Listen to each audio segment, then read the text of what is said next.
Backstage, it is the San Diego Soul and Funk Festival. We got Michael Cooper, ConFunkShun. How are you today? Hey man, everything's everything. Everything's looking good. We're having a great time. Having a great time. Like I said, man, we go way back. Yes. Back in the 80s, man, with the solo records, and ConFunkShun's still doing their thing, man. Can you believe that it's still vibrant after all these years? I do believe so. As long as the radio stations are still pumping the music, and we're still putting on the shows. Yeah. And making it happen, and and still just grooving it up there. I think it's going to keep going for a little while longer. Yeah. And everybody's keeping on their knees and praying. And we got a few illnesses here and a little backache there, and keep on rocking and rolling, man.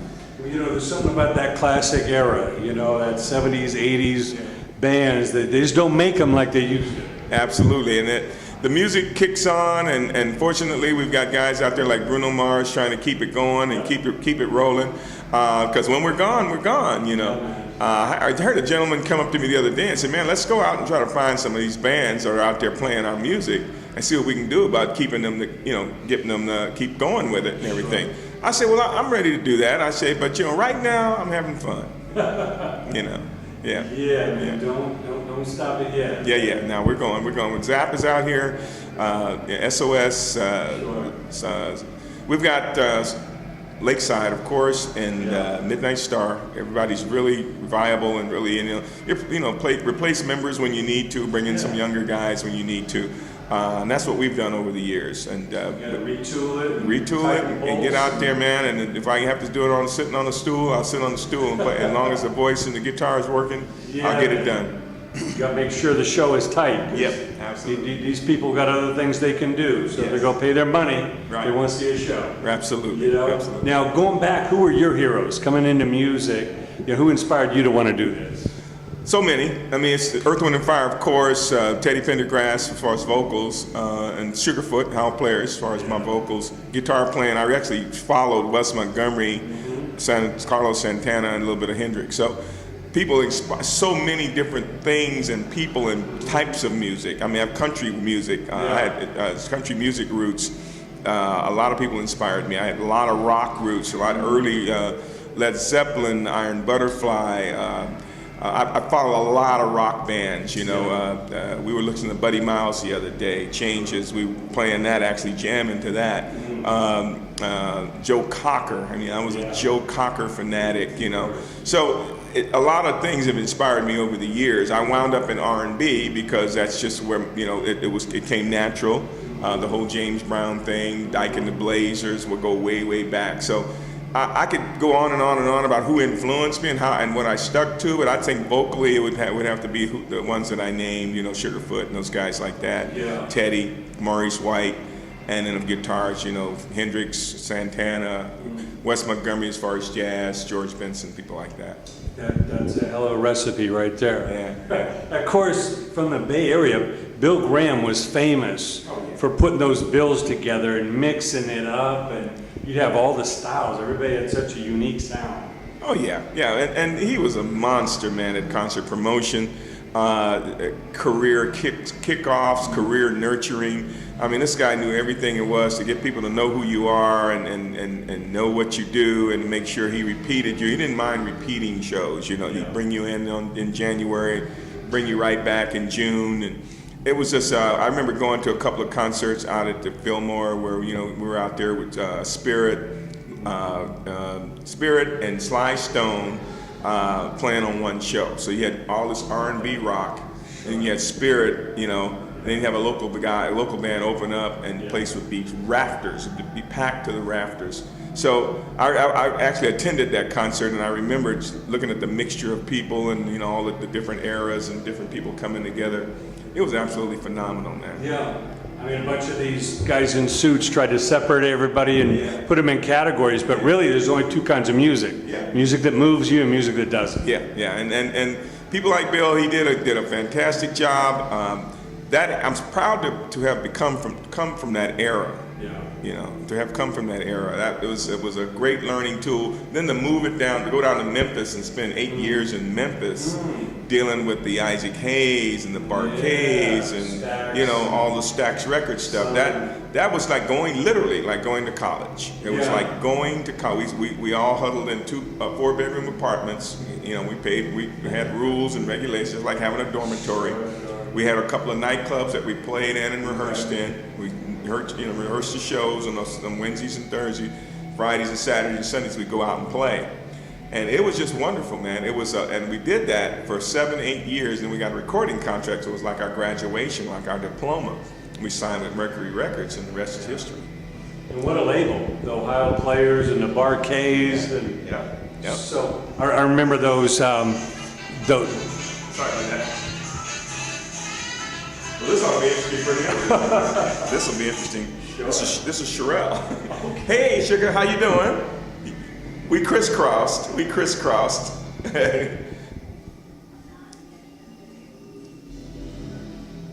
Okay, yeah, we'll be back. It's gonna take a while for us, so we ain't gonna get on for another. You know, Lakeside is gone, they on, and then we gotta go through one more act before we even get on. So hopefully they'll reach their curfew.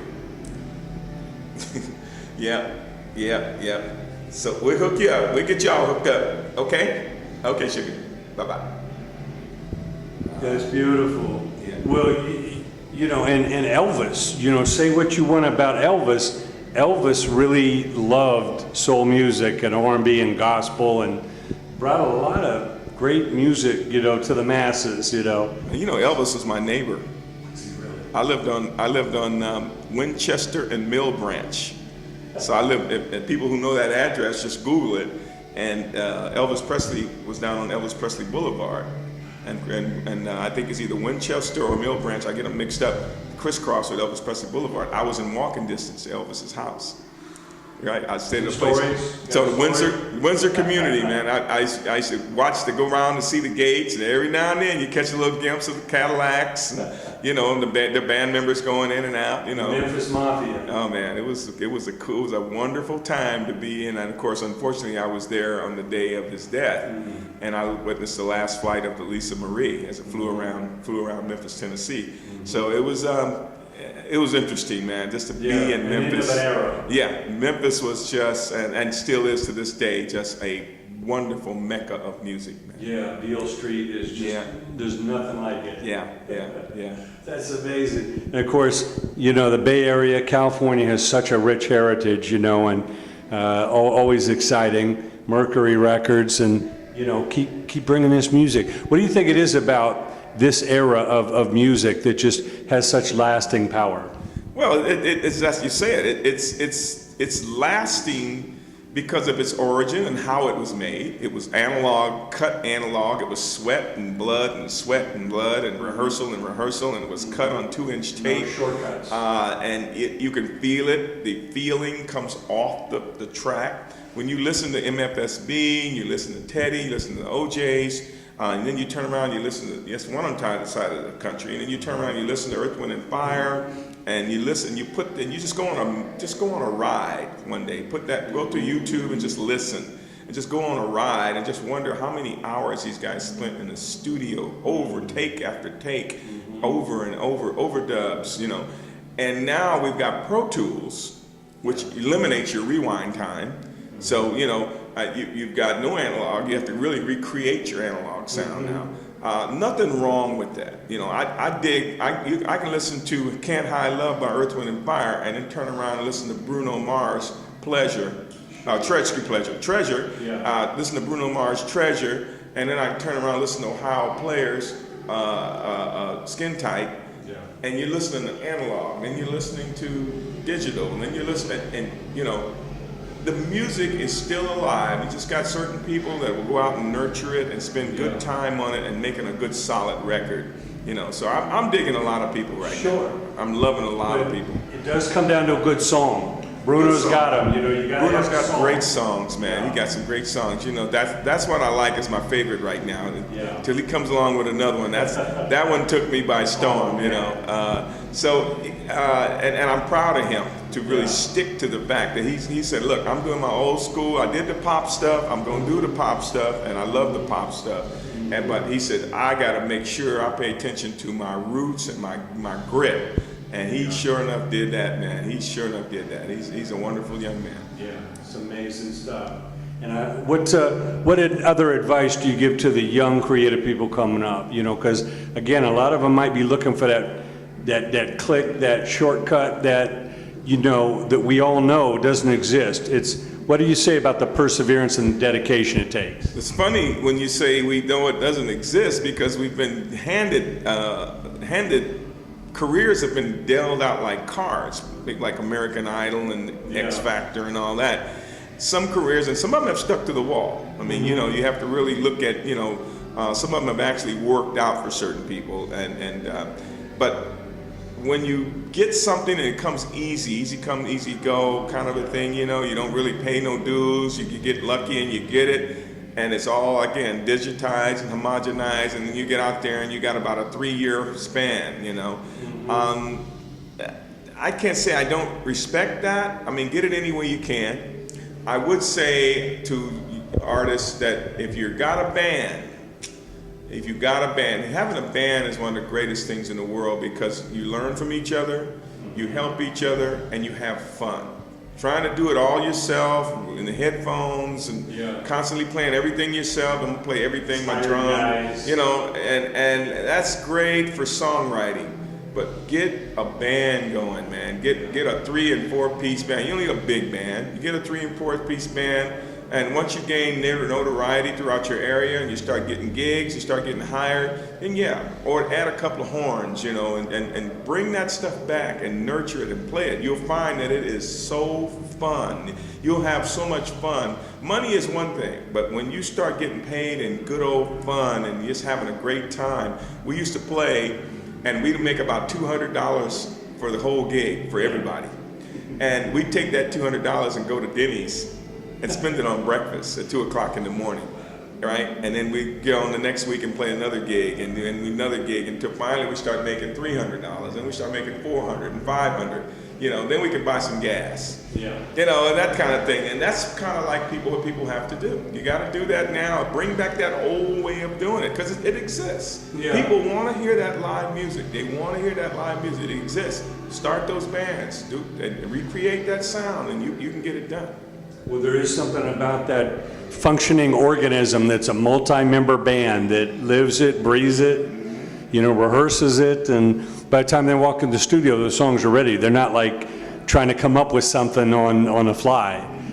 Michael, it's a real pleasure. Can't wait to see ConFunkShun rock the sports arena.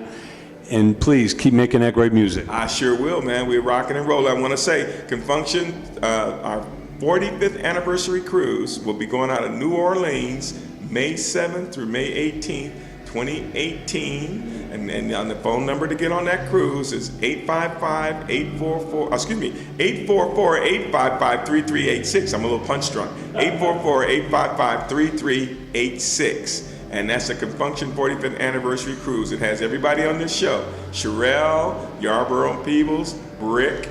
We got Karen White, it's Club Nouveau, 5 days of funk on the water. Sounds like some pleasure there. Thanks again. Okay. See you soon. All right.